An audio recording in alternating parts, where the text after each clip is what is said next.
Dice Jeremías, capítulo 17, versículo 9.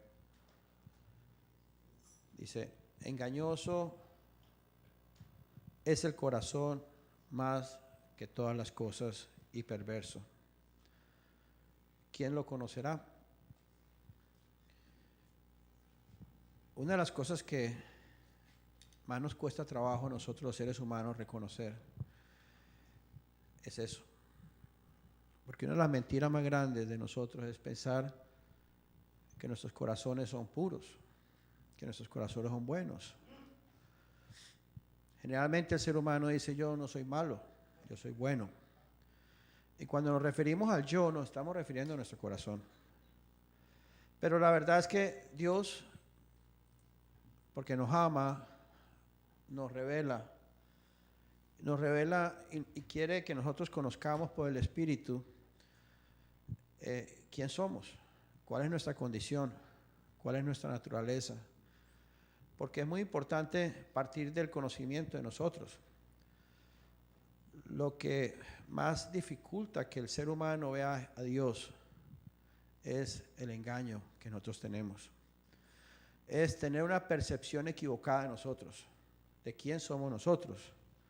Y una de las cosas que Dios tiene que hacer para que nosotros los seres humanos podamos verlo a Él es mostrarnos como en un espejo realmente quiénes somos y qué es lo que hay en nosotros, para que podamos reconocer realmente nuestra condición. Y una de las cosas que Dios nos revela por medio de su palabra es que todos tenemos un corazón engañoso. Y no solamente dice el Señor un corazón engañoso, sino un corazón perverso. Tal vez esto no nos gusta reconocerlo. Si alguien nos dice, tú tienes un corazón perverso, yo creo que nos ofenderíamos. Si alguien te dice en la calle, mira, es que tu corazón es engañoso, tú tienes un corazón, tú eres perverso, tal vez nos ofenderíamos, nos molestaríamos, tal vez le contestaríamos a esa persona ofendidos. Pero Dios nos dice, tú tienes un corazón perverso, tú tienes un corazón engañoso. Y el Señor quiere que nosotros, sus hijos, lo sepamos. Muy importante, porque no saberlo trae tinieblas a nuestra vida. Por ejemplo, revisemos cuántas cosas hay en nuestra vida, en cada uno de nosotros. Revisa tu vida. No mires al vecino, mírate a ti mismo. ¿Cuántas cosas hay en nuestros corazones que tenemos ocultas? Que tal vez no nos atrevemos a dejárselas saber a nadie. ¿Cuántos pensamientos de pronto pasan por nosotros que tal vez nos sentimos cómodos compartiéndolos? ¿O cuántas cosas habremos hecho o hacemos que probablemente nos avergonzaría que la gente lo supiera? Esas cosas las ocultamos. Esas cosas las cubrimos. Las dejamos bien guardadas en nuestro corazón. Y no solamente, sino que procuramos olvidarnos de esas cosas, justificarnos, nos engañamos. Y generalmente nosotros estamos aparentando hacia los demás cosas que no somos. Muchas veces aparentamos tenerle estimación a alguien cuando en realidad no la tenemos. O aparentamos que nos pusimos contentos con algo y a lo mejor por dentro no estamos tan contentos. Muchas veces estamos aparentando cosas que no están en nuestro corazón. Y lo hacemos por educación o lo hacemos por conveniencia. Por ejemplo, a veces si alguien nos va a dar un buen trabajo y a lo mejor el que nos está ofreciendo el trabajo no nos cae bien, pero como nos va a dar un buen trabajo, en ese momento aparentamos que nos cae súper bien porque nos interesa, porque tenemos un interés o tenemos una motivación. Pero esas cosas no las guardamos nosotros. Esas cosas las tenemos ocultas. Y no se las decimos a nadie, tal vez.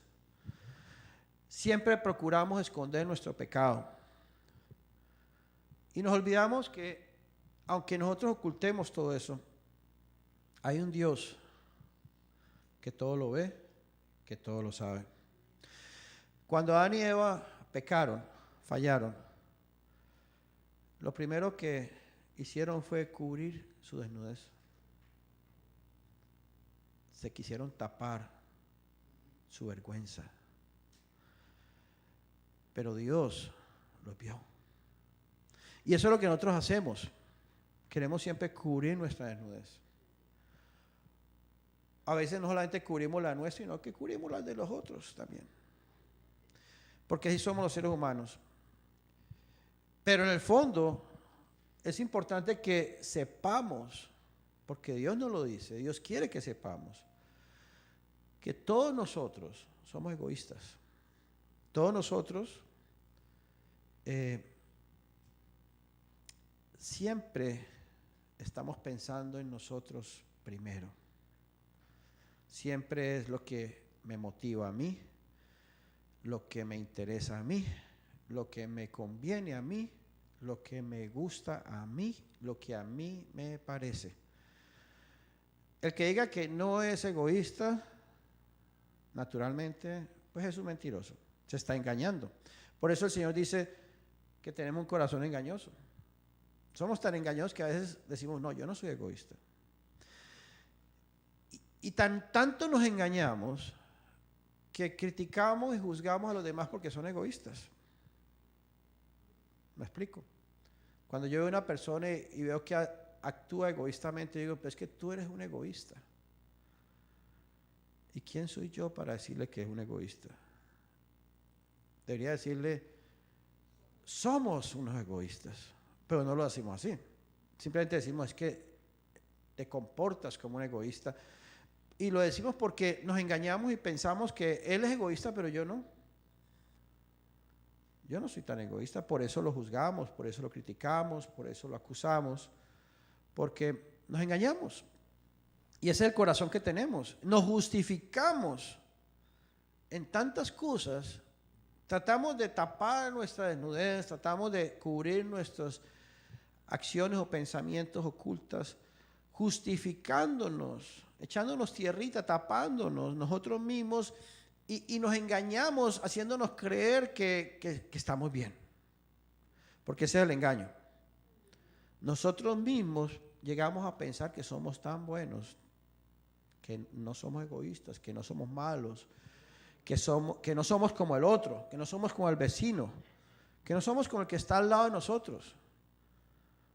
Y hasta nos molestamos con la gente porque cometen errores, porque hacen cosas que decimos, no puedo creer que fulano de tal sea tan egoísta. No podemos creer eso. ¿Y cómo nos engañamos? Si nos viéramos en un espejo, ¿no? Como dice el Señor, podemos ver la viga del otro, del vecino, pero no podemos ver la pajita del vecino, pero no vemos la bigota que tenemos nosotros. Eso somos nosotros. Siempre estamos culpando a los demás por nuestras acciones. Si cometemos errores, si fallamos en algo, siempre tenemos una respuesta. Es por culpa de tal persona. Es por culpa de mi esposa, es por culpa de mi marido, es por culpa de mi hermano, es por culpa de mis hijos, es por culpa de mis padres, es por culpa de mis jefes. Siempre tenemos a alguien a quien culpar para justificar nuestras malas acciones, nuestros errores.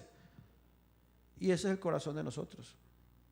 Entonces es muy importante, Dios quiere que nosotros, la familia de Dios, tengamos muy claro que alumbre esta palabra en nosotros. Y que podamos hoy reconocer y decir, Señor, de verdad que sí, mi corazón es engañoso, es perverso. Señor, déjame verlo, conocerlo. Y esa es la experiencia de todos los seres humanos y de todos los escogidos de Dios. En esto no se salva a nadie. Nadie se salva. Por ejemplo, si tomamos como un ejemplo bíblico la vida de José en la Biblia. José, todos conocen, creo que todos conocemos la vida de José, ¿no? Que está en Génesis capítulo 37. Nos habla de la vida de José. No voy a leer como 6 o 7 capítulos porque creo que sería muy largo, pero voy a resaltar algunos puntos de la vida de José. Les recuerdo que José era un hijo de Jacob y que pues tenía muchos hermanos, varios hermanos. Pero una de las características de José cuando estaba joven era que era el hijo preferido de su padre.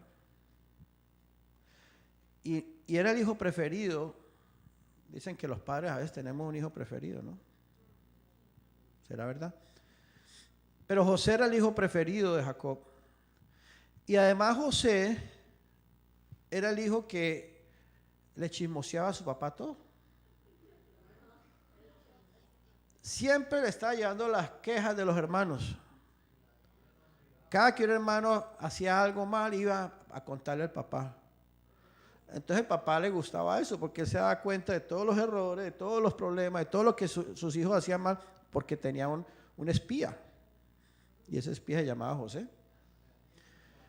Y al mismo tiempo, el papá pues lo tenía en tanta estima, el padre. Y dice la palabra que el padre aún le regaló un manto, una túnica especial de diversos colores.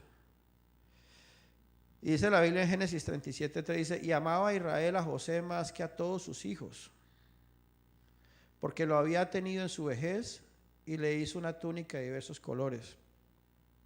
Entonces, sus hermanos, obviamente, no les gustaba eso, le tenían celos. ¿Cómo se sentiría José en ese momento al ver que su padre lo prefería a él más? ¿Cierto? Tal vez él se sentiría en su corazón. ¿Cómo estaría el corazón de José? Tal vez él se sentiría mejor que sus hermanos, ¿cierto? Que decía, es que yo soy el preferido de mi padre, ¿eh? Yo soy el mejor hijo. Yo soy mejor que mis hermanos. Él se engañaba, tenía un corazón engañoso y no estaba haciendo aparentemente nada malo. Y dice la palabra que además José, Dios le dio unos sueños, ¿cierto? Le dio dos sueños. Y en esos dos sueños, para recordárselos a todos, porque yo creo que todos conocen la historia de José. En esos dos sueños, José veía, en otras palabras, que sus hermanos se postraban delante de José, de él, se inclinaban. Y obviamente, pues, José, Dios le dio los sueños. Y José vio que siendo él menor, sus hermanos mayores terminaban inclinándose delante de él. Y él diría, ¿cómo habrá sentido José eso? ¿Cómo habrá visto José en su corazón eso? Yo creo que de alguna manera, teniendo un corazón engañoso como todos nosotros, pues se habrá sentido muy mejor. De pronto se habrá llenado de más vanagloria. Y él pensando y sintiendo que Dios le había dado ese sueño, pues va y se los cuenta a su padre y a sus hermanos. Y me imagino que cómo se los contaría, con qué alegría, ¿no? En el fondo, mire lo que el Señor me dio, lo que Dios me mostró. Pero obviamente todas esas cosas producían ¿qué? Producían más celos y más envidia de sus hermanos. Y estos celos de los hermanos los llevó ¿a qué? A querer matarlo. Imagínate hasta dónde llegó la envidia, los celos. Pensaron en matar a José, a su propio hermano de sangre. Al hermano que sabían que el padre amaba más, prefería. Pero gracias a un hermano, a Rubén, pues resolvieron no matarlo para no, pues, como llegar hasta eso. Y decidieron, lo tiraron a un pozo, a una cisterna que estaba vacía, sin agua. Y dice la palabra que estando ellos sentados ahí comiendo, apareció unos ismaelitas. Y entonces dijeron, ¿por qué no le vendemos a estos ismaelitas a José, nuestro hermano? En vez de que muera ahí, pues vendámoslo. Y así pues también nos desquitamos de esa envidia, esos celos, eso que tenían era como una manera de desahogarse, de una rabia que tenían contra su hermano. Y lo terminaron vendiendo, ¿cierto? Lo vendieron por 20 piezas de plata. Y estos ismaelitas llevaron a José a Egipto.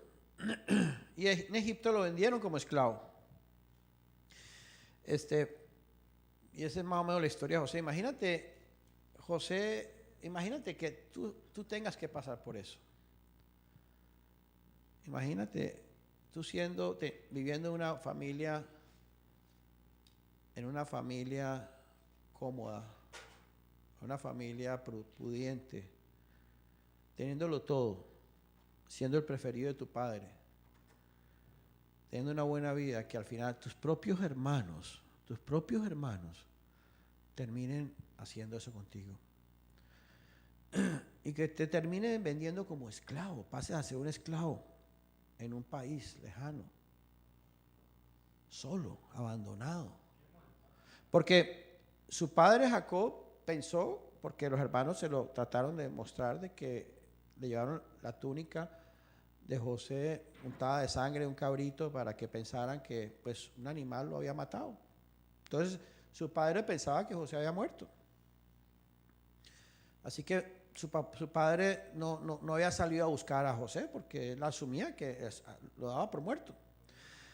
Entonces José se encontraba abandonado, esclavo en Egipto, pero dice la palabra que lo compró el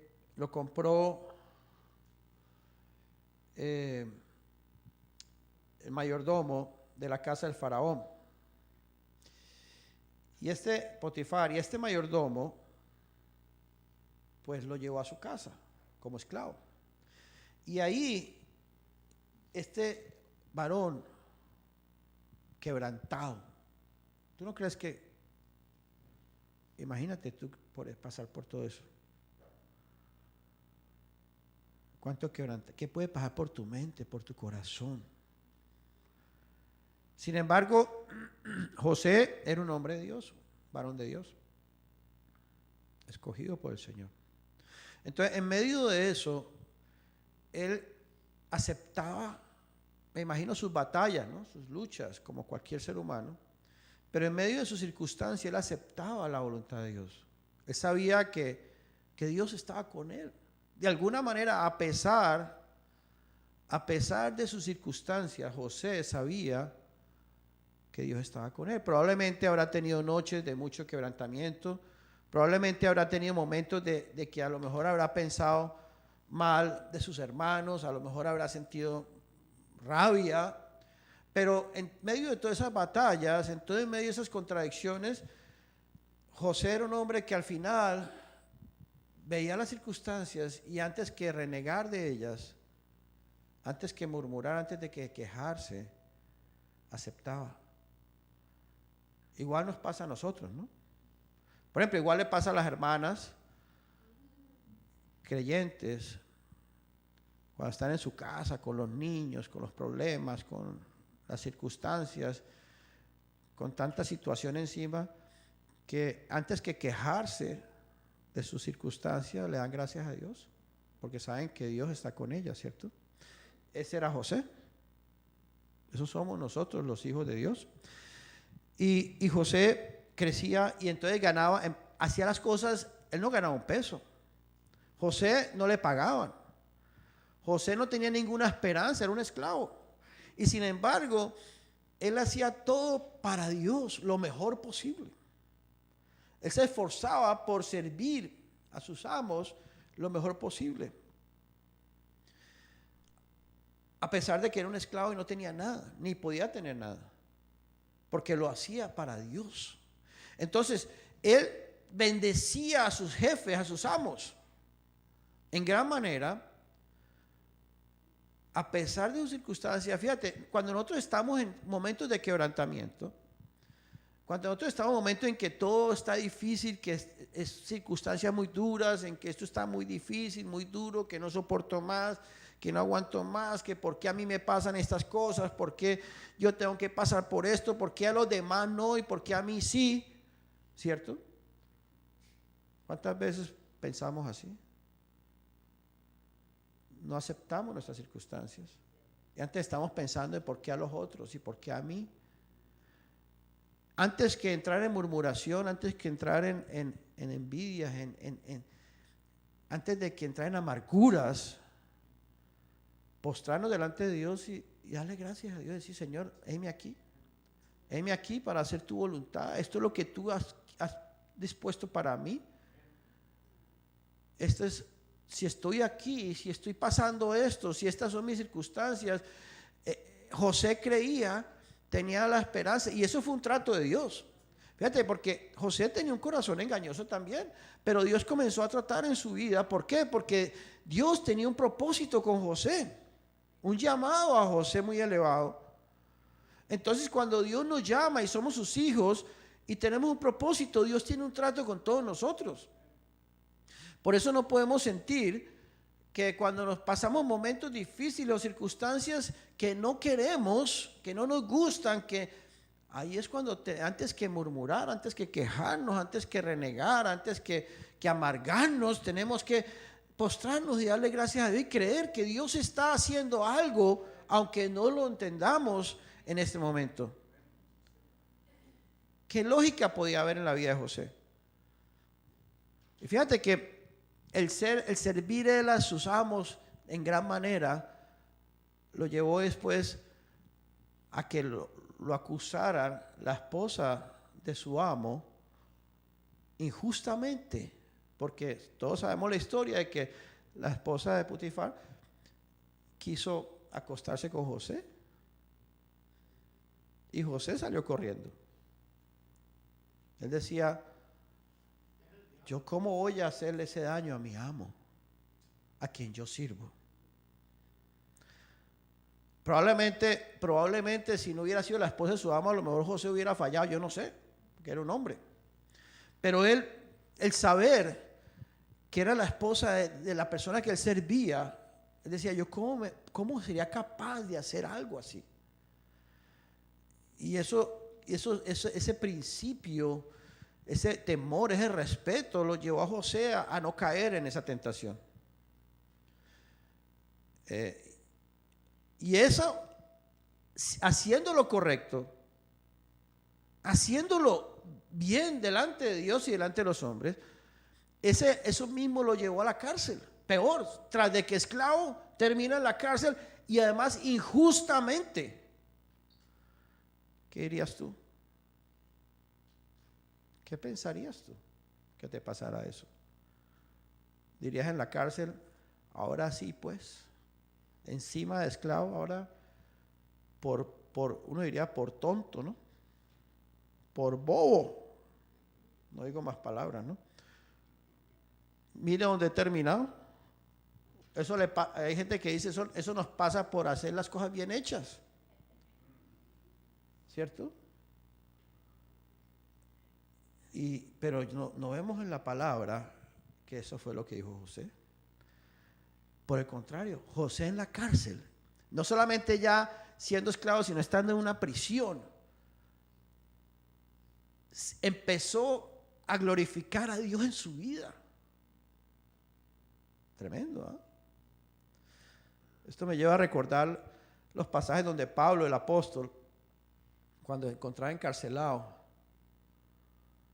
por causa de Jesucristo, antes que él quejarse y orar porque es injusto, porque Señor, ¿cómo permites que yo que te sirvo, que yo que he entregado mi vida para ti, ahora mira en una cárcel por causa tuya, injustamente, Señor, ayúdame? Antes que eso, Pablo era un hombre que estando en la cárcel, lo único que hacía era expresar y glorificar a Jesús en esa cárcel. Porque Pablo era un hombre al igual que José, que sabía que si estaba en la cárcel había un propósito ahí. No estaba ahí por de malas, porque en el Señor no hay coincidencias. Y esto es lo que caracteriza a los hombres de Dios. Entonces, todo el trato de Dios que tiene con nosotros, y tiene con tu vida y con la mía. Y José, estando en la cárcel, dice la palabra que él termina sirviendo y sirviendo al carcelero, al punto que el carcelero le delega todo. Prácticamente terminó siendo el amo de la cárcel, la persona de confianza del carcelero. ¿Por qué? Porque dice la Biblia, porque Jehová estaba con él, porque él todo lo hacía para Dios. Imagínate, otra persona diría, no, yo aquí sí no voy a mover un dedo. Ahora sí, pues yo por bobo, miren lo que termino, ahora sí que me frieguen, ¿no? Eso es injusto, criticando, renegando. Pero la diferencia entre una persona impía y un hombre de Dios es que cuando Dios trata con nosotros, por medio de las circunstancias, nosotros, sus hijos, tenemos que ir al Señor y saber que Dios está permitiendo todas las situaciones porque Él tiene un propósito en la vida de nosotros.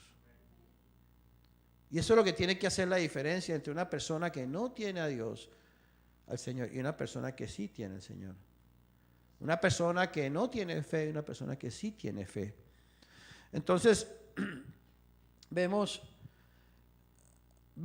cómo Dios empezó a tratar con el corazón de José y cómo lo fue humillando, cómo fue tratando con la paciencia de José y cómo le fue enseñando a José a depender de Dios únicamente, porque ¿en quién más podía depender José en Egipto, siendo un esclavo, que un esclavo no tiene valor, y encima de eso estando en la cárcel? ¿En quién más? ¿A quién podía acudir José? A nadie. Dios no le dio alternativas, Dios no le dio opciones, Dios no le dio posibilidad. José, vete a divertirte, vete a los moles, vete al cine, diviértete para que no seas bobo y no te dejes y disfrutes la vida. Dios no le dio esas opciones a José. Dios lo puso en como diríamos, en una cisterna casi, sin salida. En un desierto. Lo llevó al desierto, eso es el desierto. ¿Para qué? Para poder ayudar a José a que no haya quien más acudir sino a Dios. A depender de Dios, a confiar en Dios, a esperar en el Señor. Y eso fue produciendo en José el hombre que Dios quiso producir en José. Y eso fueron años de quebrantamientos, años de injusticias, años de sufrimientos, años de situaciones humillantes, años de situaciones duras, feas que José tuvo que pasar para que José aprendiera a confiar y a creer y a depender de Dios hasta que Dios fuera formando en él el hombre de Dios que él quería formar. Y esto nos lleva a Romanos capítulo 8, versículo 28, que dice, y sabemos que a los que aman a Dios, todas las cosas le ayudan a bien. Esto es, a los que conforme a su propósito son llamados.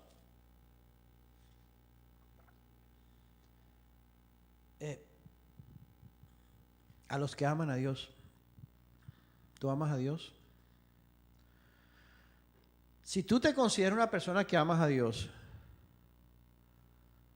nunca te olvides de este versículo. Si tú amas a Dios, tienes que saber algo. Todas las cosas que te suceden en la vida, todas las circunstancias de tu vida, las personas que Dios permite estar a tu alrededor, no hay casualidades en tu vida,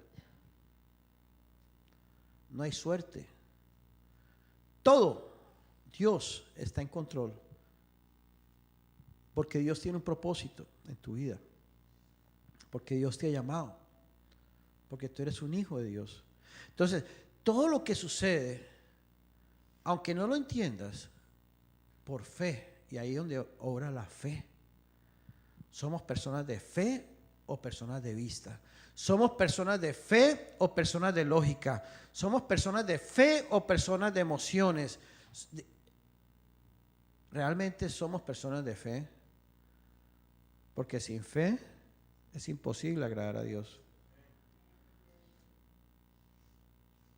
Lo que caracteriza a un hijo de Dios, a una persona de Dios, es que Dios Dios nos ha dado la fe para que vivamos por ella, para que caminemos por fe y no por vista. Entonces, ahí en medio de las circunstancias difíciles, en medio de las cosas que no nos gustan, que no queremos, que no aceptamos, ahí es donde nosotros tenemos que arrodillarnos y decir: Señor, creo, aunque no lo entienda, aunque suene absurdo, que tú estás cumpliendo un propósito en mi vida, que esto no es casualidad, y que todo esto me ayuda para el propósito que tú tienes en mi vida, que todo esto lo estás permitiendo. ¿Para qué? Dice, porque dice Romanos capítulo 8, versículo 29, dice: porque los que antes conoció también los predestinó para que fuesen hechos conforme a la imagen de su Hijo, para que Él sea el primogénito entre muchos hermanos. Ese es el propósito, eso es lo que Dios quiere hacer de nosotros. Si estamos en esta tierra, si el Señor nos llamó, si somos sus hijos, si hemos recibido ese privilegio por su gracia, es porque Dios quiere conformarnos a la imagen de Cristo. Pero para eso Él tiene que sacar el corazón que nosotros tenemos perverso y que engañoso, sacarlo a la luz para que nosotros nos arrepintamos de verdad. Porque en la medida en que yo me siga justificando y siga rechazando y siga no aceptando y siga tapándome y siga justificándome, en esa misma medida Jesús no se puede edificar en la vida de nosotros, nunca. Eso es lo que impide que Dios pueda formarse en nosotros, que lleguemos a ser conformados a la imagen de Cristo. Por eso es muy importante que nosotros seamos humillados, muy importante que el Señor nos ponga con la cabeza en el suelo, para que un día podamos reconocer que no somos nada, ni somos nadie, ni que no somos mejores que nadie, y que somos igual de malos que todos, y que no hay nada bueno en nosotros. Eso es la puerta de entrada para que Jesús se pueda formar en nosotros. Por eso hay tanta religiosidad hoy en día en el mundo cristiano, porque muchos cristianos quieren mostrarse muy espirituales y tener mucho conocimiento de la palabra y saber muchas cosas y hablar muchas cosas y vivir muchas cosas, pero sin haber sido realmente humillados, sin haber sido realmente quebrantados. Sí, y en medio del conocimiento, en medio de la religiosidad, hay motivaciones personales, hay mala gloria y hay cosas revueltas en corazones engañosos, y entonces por eso hay tanta contaminación, por eso hay tanto engaño, por eso hay tanta cosa que es difícil hoy en día en el mundo cristiano. Estamos viviendo un tiempo por eso muy difícil, pues como dice la palabra de Dios, hay muchos amadores de sí mismos, vanagloriosos. Pero todo esto es tapadito. La vanagloria se cubre con apariencias de piedad. El amor propio se cubre con apariencias de ser dadivosos. Ese es el problema. Que nosotros siempre estamos aparentando, queremos mostrar al mundo lo que realmente no somos. Por eso es tan importante que Dios saque a la luz quién somos nosotros y qué es lo que hay en nuestro corazón, y que las circunstancias de la vida nos lleve a ese quebrantamiento para que nos humillemos delante de Dios y para que podamos reconocer realmente cuál es nuestra condición, para que a partir de ahí Jesús pueda comenzar a formarse en nosotros. Necesitamos, hermanos, creerlo y quererlo. Solo Dios lo puede hacer, pero necesitamos creerlo. Necesitamos que Dios nos dé esa fe, que Dios nos dé esa convicción, esa certeza de saber que Él nos ama y que está en control de nuestra vida. Por eso el Señor nos lleva al desierto. Por eso Dios llevó a su pueblo al desierto en el Antiguo Testamento. ¿Por qué a un desierto? porque en el desierto ellos no tenían opciones. ¿Cuántas veces en tu vida Dios te lleva a circunstancias donde tú no tienes salidas? Tú no tienes opciones. Te encuentras en una situación X donde te molestas y te amargas porque no encuentras salida. Y ahí donde murmuras y te quejas y te amargas y te deprimes y te llenas de veneno porque no encuentras salida. Y muchas veces Dios nos impide encontrar salidas precisamente porque lo que Dios quiere es llevarnos a ese lugar. Lo que Dios quiere llevarnos a circunstancias para que no tengamos otra opción que mirarlo a Él, y que clamarlo a Él, y que rendirnos a Él, y que humillarnos a Él, y que decir: Señor, está bien, acepto, Señor, creo que tú estás en control de esto.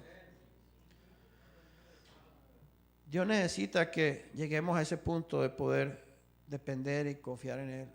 No peleemos más con estas circunstancias, no nos quejemos más de nuestras cosas, no sigamos dándole vueltas al desierto como el pueblo de Israel, que le daba vueltas y vueltas porque no aceptaba, porque no creía, porque quería las cosas a su manera, porque recordaba las cosas de Egipto. No trates de buscar salidas engañosas, porque el enemigo va a estar ahí también dándote opciones.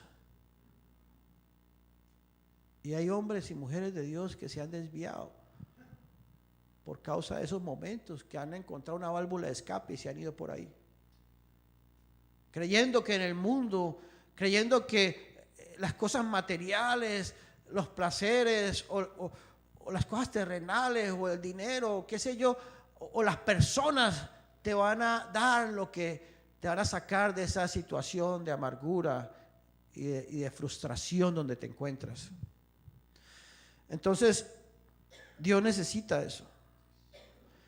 Dios necesita conformarnos a su imagen,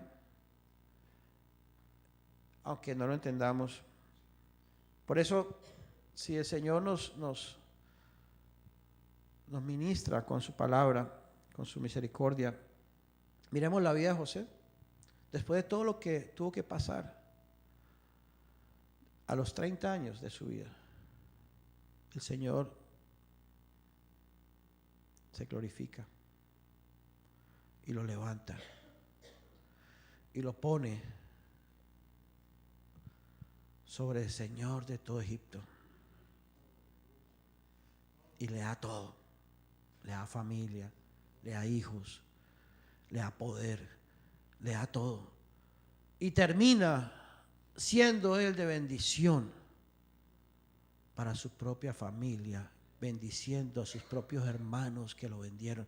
Y es interesante, no quiero que se me olvide leer este pasaje de José cuando ya llegó a ese punto. Mira lo que José le dice a sus hermanos.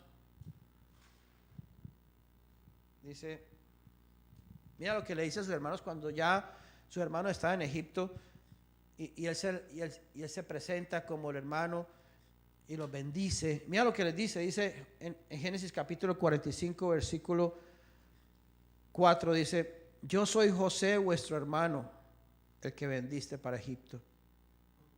Pero mira lo que dice: ahora pues, no se pongan tristes,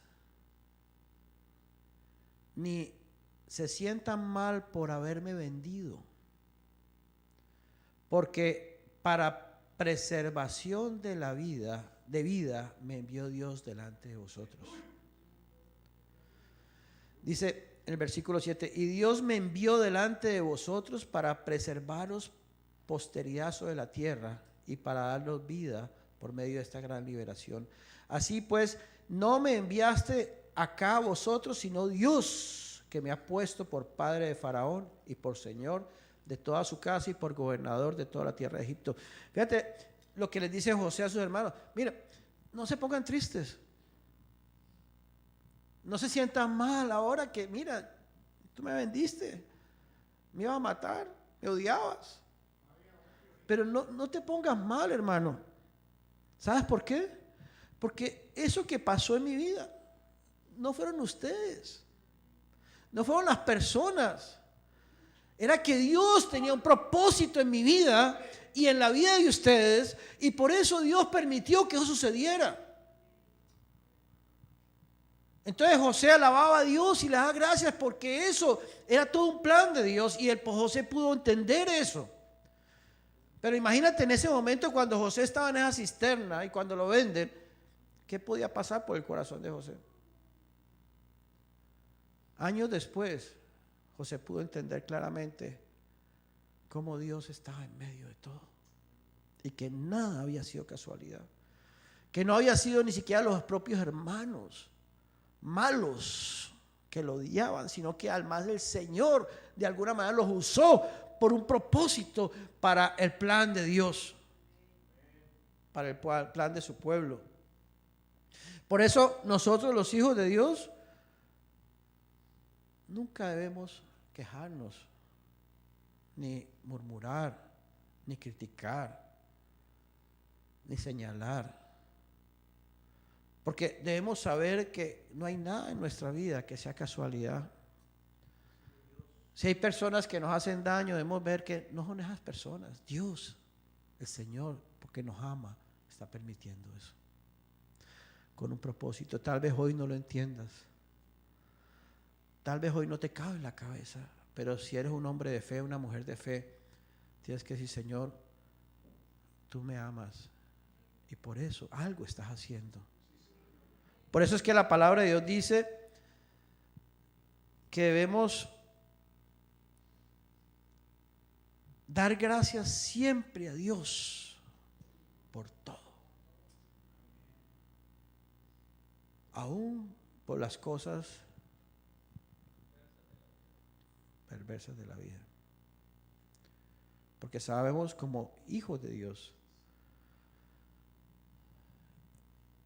que aún en eso el Señor está en control de nuestra vida, y lo más tremendo es poder creer y saber que Dios nos ama, que aunque en ese momento estemos sufriendo, que aunque nos sintamos frustrados, que aunque sintamos desespero,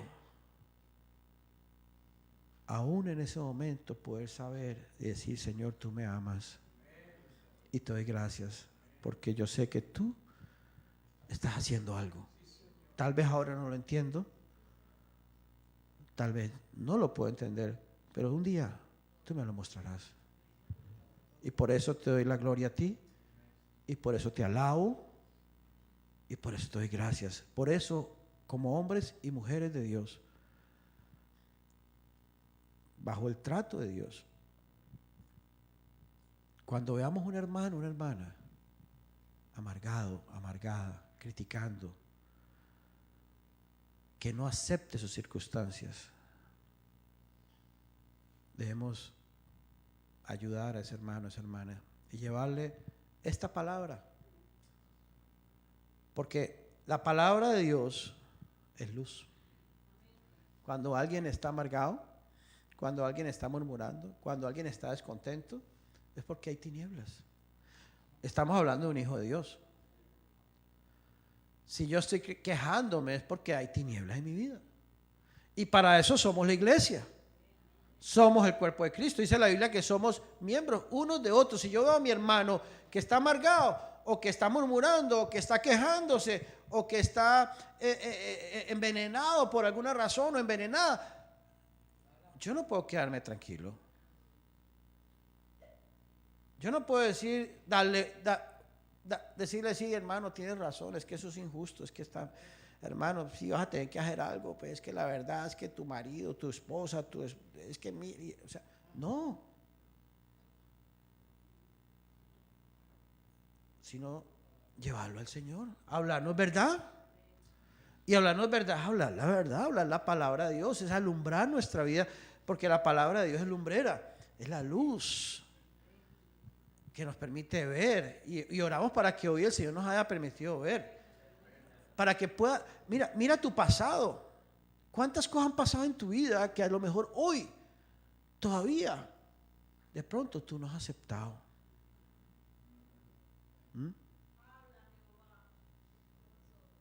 Y el Señor hoy te está mostrando, te está alumbrando, te está ministrando, para que hoy te des cuenta que eso que nos ha aceptado fue Dios. Entonces, si te quieres molestar, ponte bravo con Dios, no te pongas bravo con la gente. Porque Dios ha estado en medio de todo. Y Dios lo ha permitido porque te ama. ¿Lo puedes creer? ¿Lo podemos aceptar? ¿Podemos dar un paso de fe y decir, Señor, gracias? Porque cuando podamos ver y podamos dar ese paso, hermanos, ahí es cuando, en realidad es cuando podemos ver que la vida del Señor va a comenzar a crecer en nosotros. Gracias, Padre.